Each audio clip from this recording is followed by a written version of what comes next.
Hello, I am the Reverend Alan V. Harris, and I am the Regional Minister for the Christian Church Disciples of Christ Capital Area Region.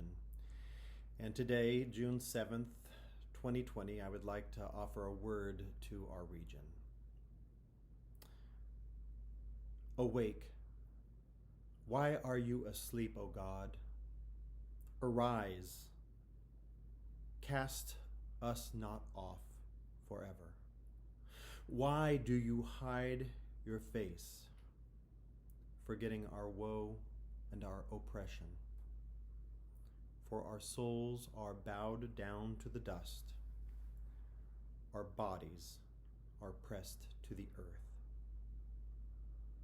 Psalm 44, verses 24 to 26. My beloved Christian Church Disciples of Christ Capital Area Region, greetings in the name and by the grace of Jesus Christ. I come today to offer what I pray is a faithful word to you in light of the recent and yet all too familiar events in the life of our nation and our world. I begin with a word of apology for how long it has taken for me to speak out. There is no good excuse for my delay in responding to injustice.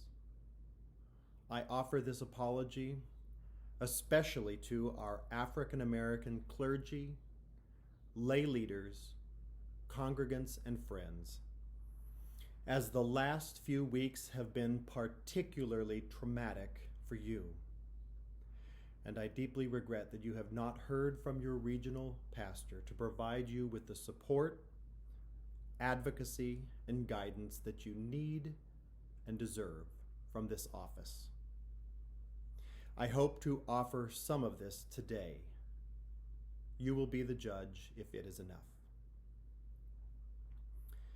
A very real part of the delay of my remarks is in direct response to listening to people of color who have heard and read so many statements of outrage and prayers of support, but have witnessed far too little action. I wanted to be able to offer some tangible and what I pray are effective actions and proposals to address the issues at hand within our regional church. I will share those in a moment, but first, let me offer a pastoral word to the church for this moment in our history. In the past few weeks, we have beheld on television, laptop, tablet, and smartphone screen an all too familiar scenario: the killing of Black people in the name of law and order. Ahmaud Arbery in Brunswick, Georgia, Breonna Taylor in Louisville, Kentucky, Drejon Reed in Indianapolis, Indiana, and George Floyd in Minneapolis, Minnesota. There are some who would like us to view each of these as a separate death with distinctive circumstances completely unrelated to the others. And while we certainly should honor each individual killed, know and say their names as unique children of God, it would be horribly unjust to not step back and observe the larger picture, which is a verifiable and painful pattern of the deaths of Black and brown people at the hands of law enforcement officers and citizens acting in the name of the law.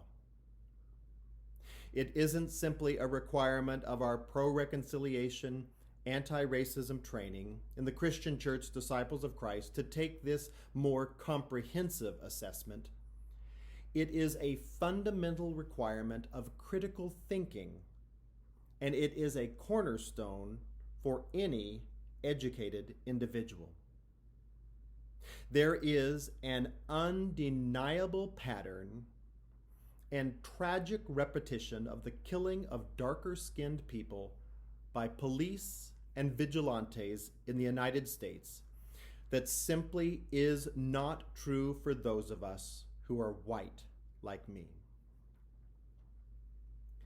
In the months just prior to my arrival as your regional minister in 2015, many of you gathered with our then General Minister and President, the Reverend Sharon Watkins, to not only mourn the death of Freddie Gray in the back of a police van in Baltimore City, but to lament that even then he was one more African American in a long, long list that includes Latinx as well as African American individuals who were killed before they could have a free and fair trial. For the love of God, it was 20 years ago that I was arrested, along with hundreds of other clergy and individuals, in front of the New York City Police Department headquarters, protesting the shooting of Amadou Diallo, a 23-year-old Guinean immigrant. The police officers fired a combination of 41 shots. Let that sink in. 41 shots, 19 of which struck Diallo's body while he stood on the stoop of his own apartment building.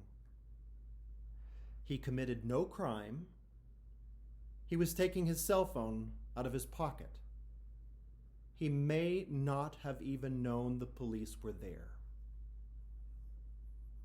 And lest we only go back 20 years, this deep and troubling pattern goes back through the history of the United States, and we must intentionally and thoughtfully connect these deaths with the targeting of mostly Black and Hispanic inner-city neighborhoods and the so-called war on drugs and urban renewal in the 1970s and 80s, with the civil rights movement in the 1950s and 60s, in which activists and citizens alike were callously murdered for their efforts, with the Jim Crow era and its strange fruit spectacles of lynching in the first part of the 20th century, with the wretched and inexcusable history of torture, murder, and enslavement of human beings that this nation was founded upon.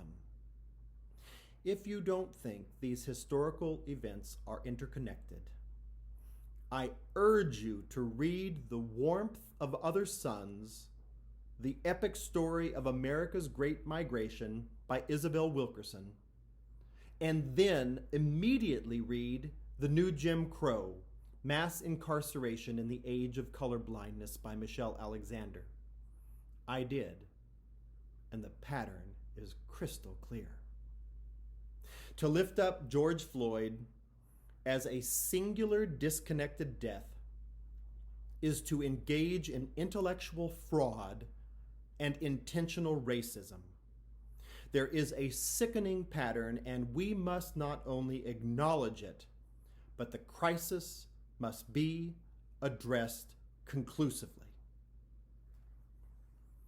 In response to these killings and the shameful history of murder of Black and brown people by those in authority, every facet of our society must be put on notice that things must change before any healing or peace will come.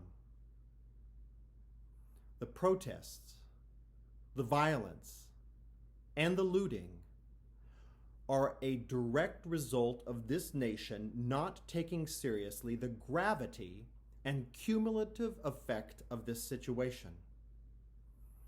I am not going to take a stand against the violence because I have not adequately done my own work to address the root causes of it. And any one of us who stands in judgment of what is happening needs to step back and first assess if we have done the difficult, gut-wrenching, faith-filled, life-changing work of loving our neighbor as we have first loved ourselves. I have not done this work, and I have been committed to our denomination's pro-reconciliation, anti-racism commitment for over 2 decades, and I have been seeking to be a good person without prejudice my entire life. That is not enough. A complete and utter transformation is now required. So, one of the most important lessons about social justice and spiritual transformation that I have learned over my lifetime is that we must begin with ourselves and our own sphere of influence.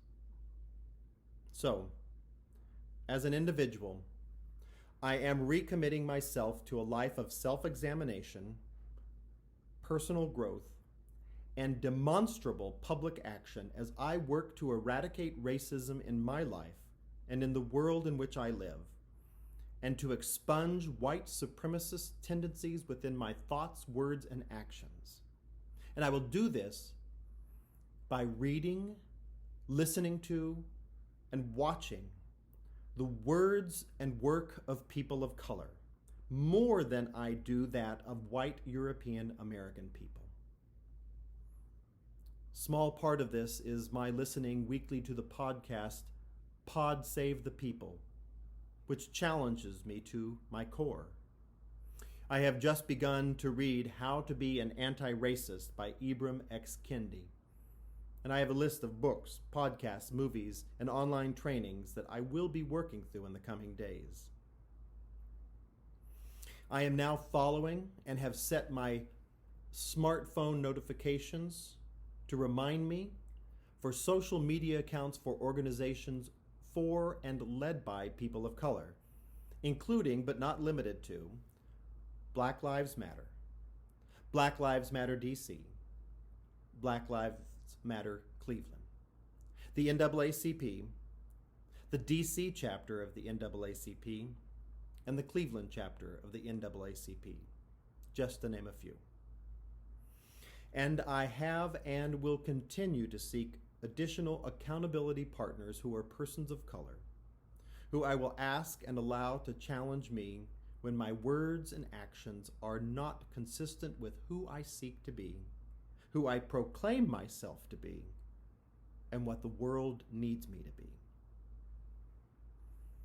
Furthermore, I will continue to protest the deaths of unarmed black people and people of color, as I did on May 30th in downtown Cleveland, Ohio. But not only will I participate, I will make sure that I am attending events that are organized and led by people of color, and that my voice and body is never in the way of those directly affected by the injustices we are protesting. But I'm willing to take my protest one step further. I pledge to invite others to attend every single time I go, particularly other white people, and even more particularly other white people who would not usually or who have never been engaged in a protest.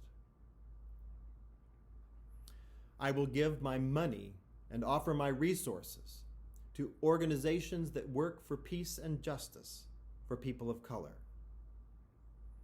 Just as a start, I promise by the end of this summer, 2020, to have given to every one of the organizations in the Christian Church Disciples of Christ that represent and work directly on behalf of people of color, including Reconciliation Ministries, the National Convocation, Obra Hispana, the North American Pacific Asian Disciples, and to represent our Indigenous and First Nations members, Yakima Christian Mission.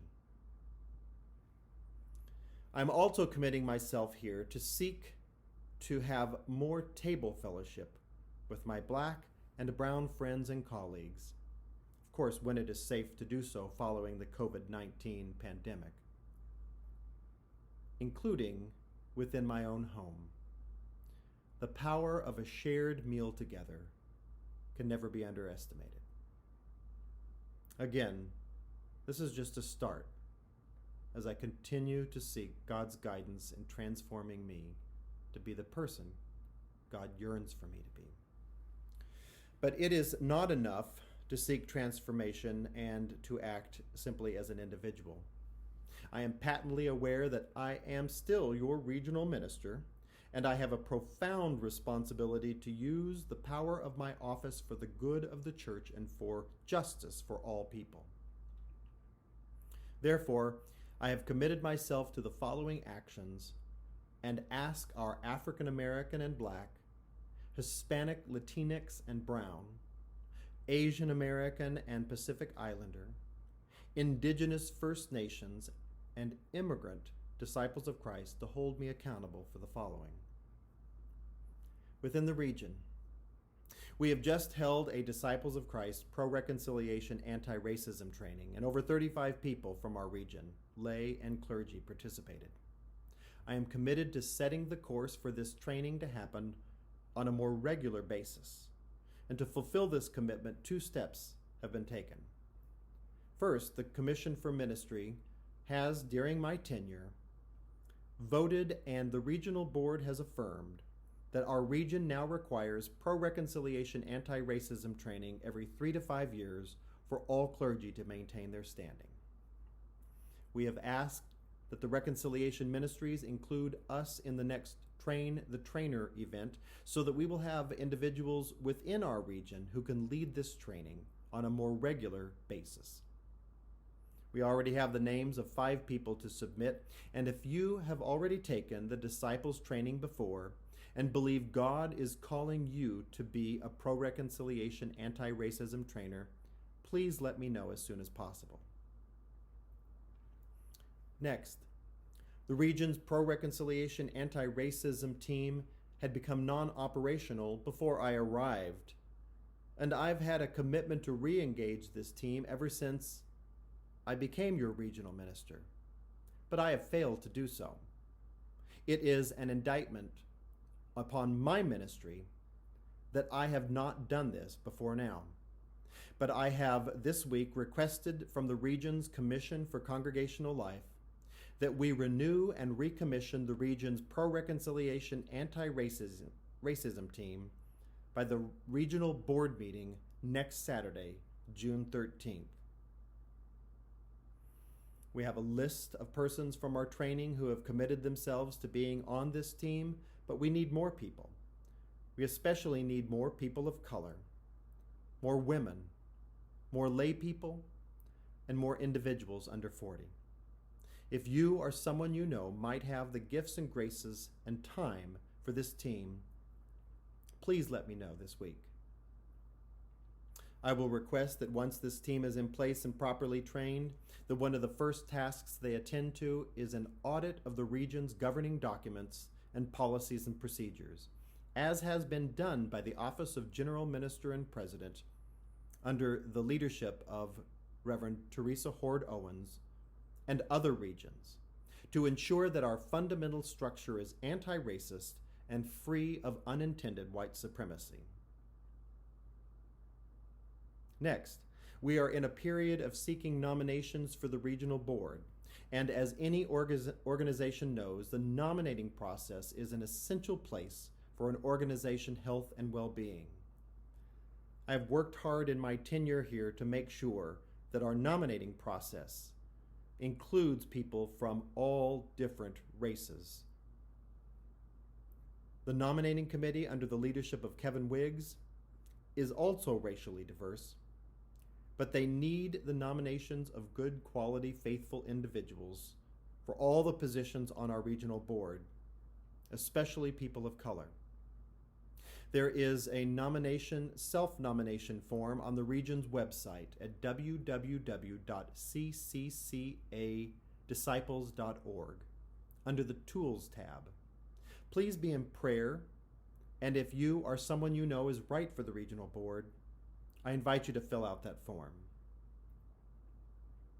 Next, the regional board has also named the call committee for the next interim regional minister as well as for the next settled regional minister. It is a requirement for all regional minister search committees to undergo pro-reconciliation anti-racism training, and I will make sure that this committee is no different.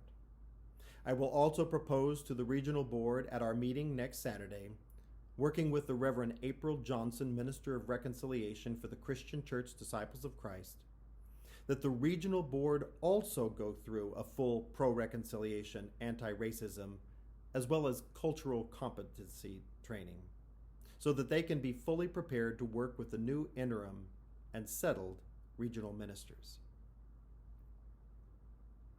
Next, I pride myself in working diligently to ensure the staffing of our region, although limited, is still richly diverse, and that as head of staff, that I treat all of our staff with the dignity, respect, and trust they deserve. I pray to God I have done so. I will continue to make sure the hiring practices of this region are unbiased and fair, and will ask the regional board to consider adopting as many aspects of the Disciples of Christ executive search process that are applicable to regional staff positions as possible into our personnel manual. Next, in just 2 weeks, the Poor People's Campaign, a national call for moral revival, will take place virtually. It was to be held physically in our region, and we were going to provide hospitality for it. Now it will be online, but equally powerful and just as needed. I will personally participate in it, but I call upon all of our region's members and friends to sign up for and participate in the June 20th Mass Poor People's Assembly and Moral March on Washington. Please sign up at www.poorpeoplescampaign.org/June 2020. I would like to be able to say that the Christian Church capital area has the largest number of participants in the Christian Church Disciples of Christ. May it be so. And finally, being a Christian educator at heart, I would like to invite the region, especially our white members, to join me in reading How to Be an Anti-Racist by Ibram X. Kendi. I will give folks some time to secure a copy of this book, and then we'll begin a bi-weekly Zoom book study. If you are interested in joining me for this, please email me at mail, M-A-I-L, at cccadisciples.org. In conclusion, let me say that I do not even begin to pretend that these words and these actions will definitively address the systemic racism and rampant white supremacy that is in my own life, in our country, and in our region. What I do hope is that what I have outlined here illustrates to those who are most affected by this trauma and pain caused by recent and historic events, which have unearthed systemic racism in a new way, that they might be reassured that I and we understand in a way like never before that this moment in history is different and that things must and will change. I will do what I can to make a difference. And may we soon pray with the psalmist. Oh, that we might see better times. O God, let the light of your countenance shine upon us. You put gladness into my heart more than when grain and wine abound. As soon as I lie down, I fall peacefully asleep, for you alone, O God, bring security to my dwelling. Psalm 4, verses 7 through 9. May it be so. May it be so for all of us. And God be with us all. Thank you.